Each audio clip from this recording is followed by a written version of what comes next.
Las reservas mundiales del trigo están a unas 10 semanas de agotarse. ¿Cómo se llegó a tal situación y quién es el culpable? Las causas de la crisis alimentaria actual no se reducen solamente al actual conflicto entre Rusia y Ucrania, países que son clave en el suministro de esta y algunas otras culturas.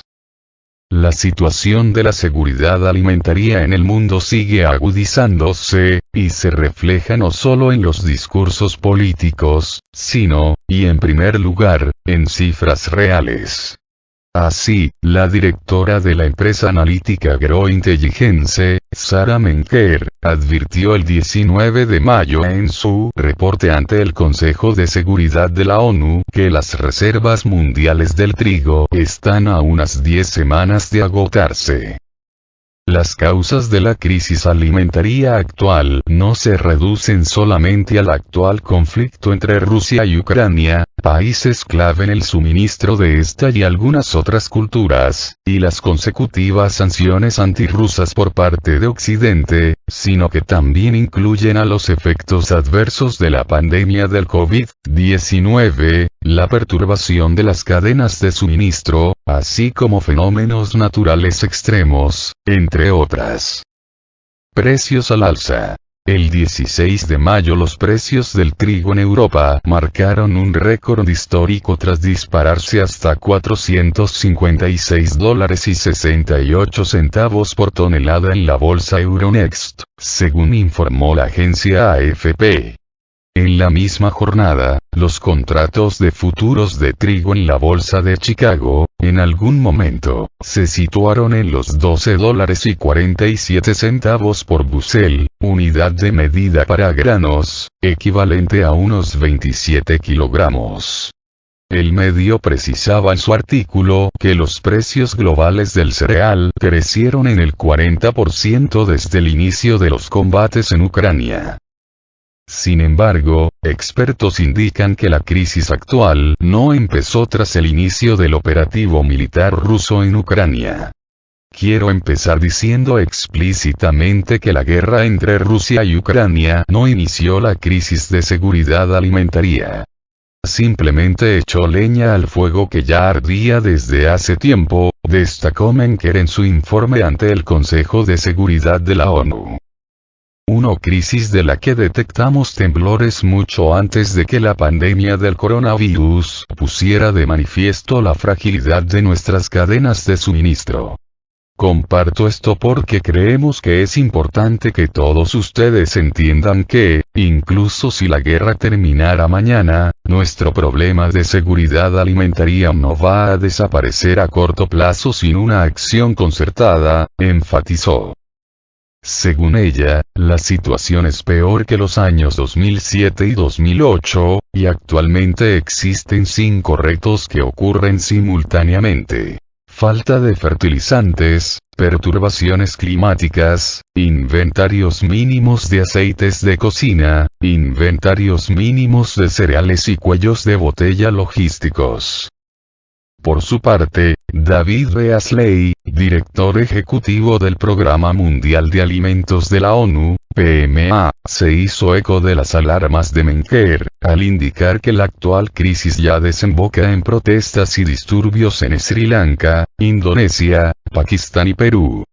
Ya hemos visto dinámicas desestabilizadoras en el Sahel desde Burkina Faso, Malí, Chad, son solo señales de lo que está por venir, afirmó en la misma sesión del Consejo de Seguridad.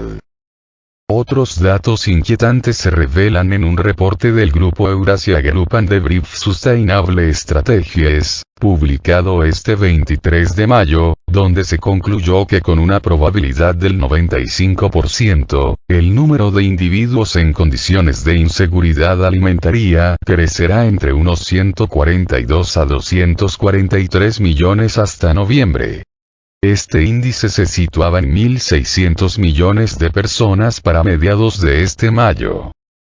La India. Calor y prohibición de exportaciones. Uno de los factores que contribuyeron al agravamiento de la seguridad alimentaria, y con el trigo en particular, fue la ola de calor extremo que golpeó a la India a finales de abril y a principios de mayo. Las temperaturas llegaban a casi 50 grados. Además, las autoridades indias decidieron prohibir la exportación del trigo en vista del repentino aumento de los precios mundiales del trigo que se registró por numerosos factores que ponen en peligro la seguridad alimentaria de la India, los países vecinos y otros países vulnerables. ¿Quién tiene la culpa? Líderes occidentales responsabilizan a Rusia por la actual crisis, apuntando a que Moscú bloqueó los puertos ucranianos en el Mar Negro, lo que impide a Kiev exportar su trigo. En particular, el secretario de Estado de Estados Unidos, Antony Blinken, estimó que el suministro de alimentos para millones de personas en todo el mundo ha sido literalmente rehén de los militares rusos. En este sentido, culpó a Moscú de usar la comida como un arma para cumplir con los objetivos del operativo militar, al tiempo que señaló que 20 millones de toneladas de grano permanecen sin utilizar en los silos ucranianos. Entre otras declaraciones, se destacan las de la ministra de Asuntos Exteriores de Alemania, Annalena Baerbock, quien arremetió contra Rusia el 14 de mayo por librar una guerra de cereales, advirtiendo que el mundo puede enfrentarse a una hambruna brutal. Por su parte, el canciller ruso, Sergei Lavrov, afirmó que las acciones de Moscú no influyen de ninguna manera en los problemas alimentarios en el mundo, y que las dificultades con los suministros surgieron por la imposición por Occidente de sanciones ilegítimas, por ejemplo, la prohibición de entrada a los puertos para los buques rusos. Situación que se complica por el minado de los puertos por Ucrania. Además, señaló en otra intervención que la crisis alimentaria fue creada únicamente por los esfuerzos de Occidente. Mientras, el presidente Vladimir Putin señaló que las sanciones occidentales contra Rusia provocan en gran medida una crisis global. Además, subrayó que los países más pobres del planeta ya se enfrentan a una amenaza de hambruna. El mandatario recalcó que la culpa por esto recae en su totalidad en las élites de los países occidentales. Vías para resolver. El secretario general de la ONU, Antonio Guterres, abogó el 19 de mayo por reintegrar la producción agrícola de Ucrania, los alimentos y los fertilizantes provenientes de Rusia y Bielorrusia en el mercado mundial. En este sentido, aseguró que la institución trabaja para alcanzar un acuerdo que permita la vuelta de los suministros ucranianos por el Mar Negro, al tiempo que los productos rusos llegarán a sus destinatarios sin restricciones. Mientras, el representante permanente de Rusia ante el organismo, Vasily Nevencia, recalcó que el trigo ucraniano se transporta fuera del país por vía ferroviaria, así como en barcazas por Danubio. ¿A dónde va? Tenemos la razonable sospecha de que este grano no va para satisfacer las necesidades hambrientas del sur global, sino que se bombea a los graneros de los países europeos. Tenemos entendido que Ucrania está pagando por las armas suministradas por Occidente, acentuó. Por su parte, Putin indicó este jueves en su conversación telefónica con el primer ministro italiano, Mario Draghi, que Moscú está dispuesto a contribuir de forma importante a la solución de la crisis alimentaria, exportando cereales y fertilizantes, siempre y cuando se levanten las sanciones impuestas por algunos países a raíz del operativo ruso. Además, el Ministerio de Defensa de Rusia informó la misma jornada sobre la apertura diaria de un corredor humanitario en el mar de Azov para la salida de los buques extranjeros de la ciudad de Mariupol, Donbas, y organizó otra vía para la salida de las embarcaciones foráneas de los puertos ucranianos en el Mar Negro.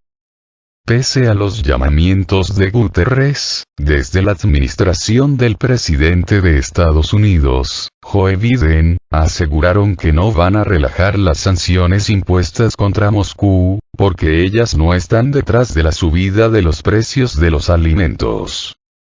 En esta misma línea, el portavoz del Departamento de Estado, Ned Price, aseguró que las restricciones no están causando interrupciones a las exportaciones agrícolas de Rusia y agregó que fueron diseñadas específicamente para permitir la exportación de productos agrícolas y fertilizantes de Rusia.